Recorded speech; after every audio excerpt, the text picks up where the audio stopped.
Hello student, welcome to our channel Gyan contributor. So student, अभी news आई है कि वेस्ट बंगाल का जो 10th का एग्ज़ाम माध्यमिक का जो एग्ज़ाम होने वाला था उसके लिए न्यूज़ आ गई है कि वो एग्ज़ाम कब होगा, किस तरह का एग्ज़ाम का प्रोसेस होगा, कितने देर का एग्ज़ाम होगा, कौन कौन से दिन एग्ज़ाम होंगे, कितने दिनों का एग्ज़ाम होगा। ठीक है, आपका जो रिड्यूस सिलेबस था 30 to 35% सिलेबस को रिड्यूस किया गया था। तो आज हम जानेंगे कि वेस्ट बंगाल का जो न्यू रेगुलेशन बना है कि माध्यमिक का एग्ज़ाम कैसे होंगे, उसके बारे में आज हम लोग जानेंगे।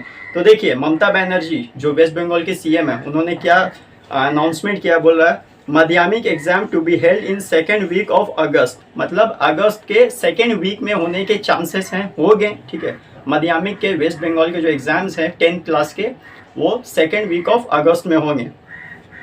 CM Mamata Banerjee has announced today that Madhyamik exam to be held in the second week of August. ठीक, exams of only 12 essential subjects will be conducted and Madhyamik student will give exams in their own school. और exam जो होंगे वो आपके खुद के school में होंगे।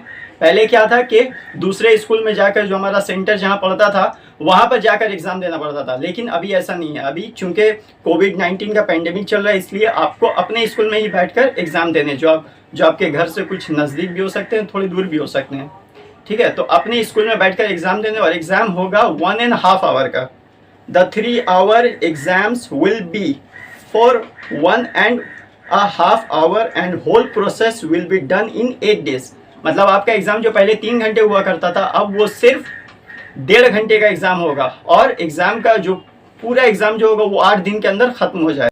सो स्टूडेंट, ये थे क्लास 10 वेस्ट बंगाल के क्लास 10 के जो एग्ज़ाम होने वाले हैं उसके लिए एक न्यूज़ था। ये बहुत इंपॉर्टेंट न्यूज़ था, आप लोगों को जानना बहुत ज़रूरी था कि आपका exam second week of August में होगा। आपका एग्ज़ाम 1.5 घंटे होगा, और किसी भी अलग स्कूल में जाकर एग्ज़ाम देने की ज़रूरत नहीं, ये आपके खुद के स्कूल में एग्ज़ाम होगा। ठीक है, तो ये थे कुछ बेसिक न्यूज़, और एग्ज़ाम का पूरा प्रोसेस 8 दिन के अंदर ख़त्म हो जाएगा। सो स्टूडेंट, अब मैं आपको बता दूं कि क्लास 10 के जो एग्ज़ाम होते हैं उसमें आपको किसी भी सब्जेक्ट्स में ज़्यादा गैपिंग नहीं दिया जाता है। कॉन्जिक्यूटिव हर सब्जेक्ट का एग्ज़ाम एक के बाद एक होता रहता है। सिर्फ 2 सब्जेक्ट्स में आपको 1 दिन का टाइम दिया जाता है। एक होता है हिस्ट्री, दूसरा होता है मैथ्स। ये फिक्स है, ये हर साल होता है, मेरे टाइम में भी हुआ था। मैंने अपना माध्यमिक का एग्ज़ाम, क्योंकि मैं खुद वेस्ट बंगाल का स्टूडेंट हूँ, माध्यमिक का एग्ज़ाम में सिर्फ 2 सब्जेक्ट्स में छूट दी जाती है, एक हिस्ट्री और एक मैथ्स में। ठीक है, मैंने अपना माध्यमिक 2015 में दिया था। सो स्टूडेंट, अब बढ़ते हैं हमारे जो क्लास 10 के जो रिड्यूस सिलेबस थे। आप में से कुछ को पता होगा, कुछ को नहीं पता होगा। ठीक है, तो मैं बता दूं कि क्लास 10 का जो रिड्यूस सिलेबस था उसमें आपके कौन कौन से सब्जेक्ट, मान लिया इंग्लिश है तो उसमें कौन कौन से चैप्टर्स आ रहे हैं, क्योंकि सिलेबस तो रिड्यूस हो चुका है। मान लिया क्लास 10 में अगर इंग्लिश के 10 चैप्टर थे तो कितने आ रहे हैं। ठीक है, तो उसके बारे में भी हम लोग जानेंगे कि कौन कौन से सब्जेक्ट्स में क्या क्या चैप्टर आ रहे हैं। इंग्लिश में देखिए, लेसन 1 है फादर्स हेल्प, लेसन 2 है fable, lesson 3 the passing away of Bapu, lesson 4 my own true family, lesson 5 our runaway kite. ठीक है, उसके बाद ग्रामर के पोर्शन आपके आ जाएंगे। उसके बाद आता है आपके राइटिंग स्किल। राइटिंग स्किल में आपके letter writing, notice writing, story, फिर क्या पैराग्राफ राइटिंग, ये सारे आते हैं। ठीक है, उसके बाद हिस्ट्री आता है। हिस्ट्री में देखिए 1 दिन का गैपिंग मिलता है। उसके बाद देखिए chapter 1 ideas of history, chapter 2 reform characteristics and observation, chapter 3 resistance and rebellion characteristics and analysis, chapter 4 early stage of collective action characteristic and analysis, chapter 5 alternatives ideas and initiatives from mid 19th century to the early 20th century characteristics and observations। ठीक, अब आते हैं geography में। तो geography में देखिए, geography में 2 chapter आ रहे हैं, फर्स्ट चैप्टर और 5th चैप्टर। पहला है exogenetic process and resultant landforms, और सेकंड जो हमारा 5th चैप्टर है वो है इंडिया। इसमें आएगा introduction, physical environment, economic environment and map. ठीक, उसके बाद आते हैं लाइफ साइंस में। लाइफ साइंस देखिए, पहला है हमारा control and coordination in living organism, दूसरा है हमारा कंटिन्यूटी ऑफ लाइफ, तीसरा है हमारा heredity and some common genetic diseases. ठीक, उसके बाद आते हैं फिजिकल साइंस में। फिजिकल साइंस में देखिए कॉमन एरिया में जो चैप्टर्स आ रहे हैं वो है कंसर्न्स अबाउट आवर एनवायरनमेंट, दूसरा है बिहेवियर ऑफ गैसेस, उसके बाद है केमिकल कैलकुलेशन, उसके बाद कॉमन एरिया खत्म होने के बाद हमारा शुरू होता है फिजिक्स। फिजिक्स में देखिए आ रहा है लाइट और करंट, इलेक्ट्रिसिटी, ठीक। उसके बाद आता है केमिस्ट्री का पार्ट। केमिस्ट्री का पार्ट में हमारा आ रहा है periodic table and periodicity of the properties of elements. Second है हमारा ionic and covalent bounding. Third है हमारा इलेक्ट्रोफोरेसिटी एंड केमिकल रिएक्शंस, ठीक। उसके बाद आते हैं द मोस्ट इंपॉर्टेंट मैथमेटिक्स का पोर्शन आ रहा है। मैथमेटिक्स में देखिए quadratic equation with one variable, simple interest, theorems related to circle, rectangular, parallelopiped और cuboid, ratio and proportion, compound interest up to 3 years and uniform rate of increase और decrease. उसके बाद आता है theorems related to angle in a circle.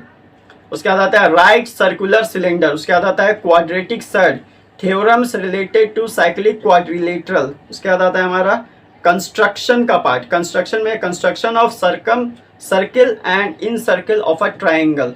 उसके बाद आता है स्फेयर, वेरिएशन, पार्टनरशिप बिजनेस। उसके बाद आता है हमारा theorems related to tangent to a circle, right circular cone. उसके बाद आता है हमारा construction of tangent to a circle. उसके बाद आता है हमारा लास्ट सिमिलैरिटी। तो ये थे हमारे वेस्ट बंगाल के 10th क्लास के रेड्यूस सिलेबस, जो आपको जानने बहुत ज़रूरी थे, क्योंकि अगर आपको सिलेबस ही अगर पता नहीं रहेगा कि कौन कौन से सब्जेक्ट्स में क्या क्या चैप्टर्स आ रहे हैं, तो आने वाले आप 2-2.5 महीनों में उसकी तैयारी कैसे करेंगे, अच्छी तैयारी, जो आपको अच्छे मार्क्स दिलाने में बहुत ज़्यादा हेल्पफुल होंगे। याद रखिए एग्जाम 3 घंटे का नहीं होगा, एग्जाम 1.5 घंटे का होगा, यानी 1.5 घंटे के अंदर ही आपको सब कुछ कर लेना है। आपका नाम, रोल नंबर, मार्जिन खींचना, इन्विजिलेटर का साइन, उसी में सारा आंसर भी आपको लिखना है, ठीक है। तो ये रेड्यूस सिलेबस थे, मतलब ज्योग्राफी में जो इतने सारे चैप्टर्स थे उनमें से 2 चैप्टर दिए गए हैं। चैप्टर्स लॉन्ग है, लेकिन कम से कम ये तो पता है कि यहाँ सिर्फ 2 ही चैप्टर्स पढ़ने हैं, बाकी सब में अपना दिमाग खराब नहीं करना है, सिर्फ 2 ही चैप्टर्स पढ़कर ख़त्म करना है। तो जितना ज़्यादा वास्ट सिलेबस था उतना वास्ट सिलेबस रहा नहीं है, और 1.5 घंटे का पेपर बनेगा। और इस बार गवर्नमेंट भी सोच रही है कि पैंडेमिक सिचुएशन है, तो पेपर उतना हार्ड नहीं आने वाला है, ठीक है। पेपर नॉर्मल आएगा, ठीक है। मैंने ग्रेजुएशन का ही पेपर देखा था, पेपर बहुत ज़्यादा हार्ड नहीं रहता, क्योंकि पता है पैंडेमिक का सिचुएशन का टाइम में कोई भी स्टूडेंट ज़्यादा पढ़ाई नहीं करता है। तो आप निश्चिंत होकर पढ़ाई कीजिए अच्छे से, एक कम से कम एक क्या बोलेंगे, एक अच्छा तैयारी, एक नॉर्मल तैयारी भी अगर आपका रहेगा तो आप एक अच्छा गुड मार्क्स स्कोर कर पाएंगे। लेकिन शर्त यह है कि आपको पढ़ाई करना पड़ेगा, पढ़ाई करेंगे तो बहुत अच्छा होगा, ठीक है, आपके आने वाले फ्यूचर के लिए। क्योंकि अगर आप 10th पास करोगे और अच्छे गुड मार्क्स लाओगे, तभी आपको दूसरे जो हायर सेकेंडरी स्कूल है उसमें आपको एडमिशन मिलेगी। और याद रखिए वेस्ट बंगाल का जो एग्ज़ाम होता है, ठीक है, उसमें आपको अच्छी खासी तैयारियाँ करनी पड़ती है। क्योंकि अभी तो खैर आपको ये प्रिविलेज है कि किसी दूसरे स्कूल में जाकर एग्ज़ाम नहीं देना है। हम लोग टाइम में